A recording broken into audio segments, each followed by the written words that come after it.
On this video, I'm going to show you how to reshare a post on WhatsApp.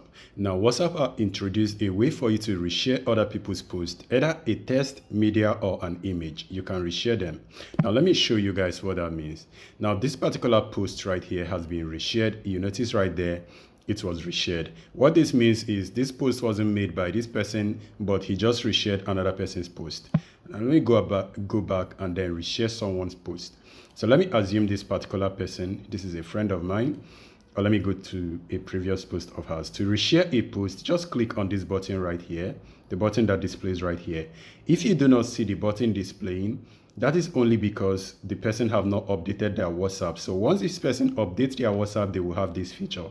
So when you click on this, you are going to see this particular feature display right here. Now you can reshare if you want to, or you can just scroll this a little bit down, or you can decide to add a music if you want to. There is music right there. You can add a different music if you want to. You can add a text, or you can add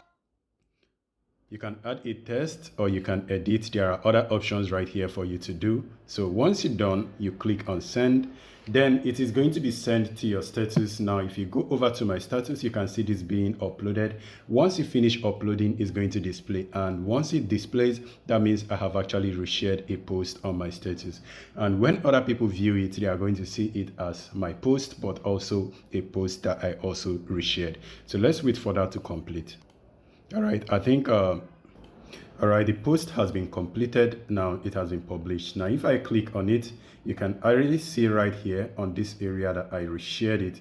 So this is how you see a post that somebody reshared or that you reshared.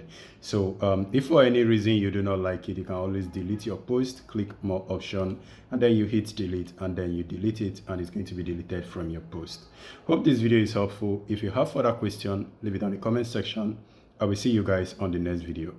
Stay safe and peace.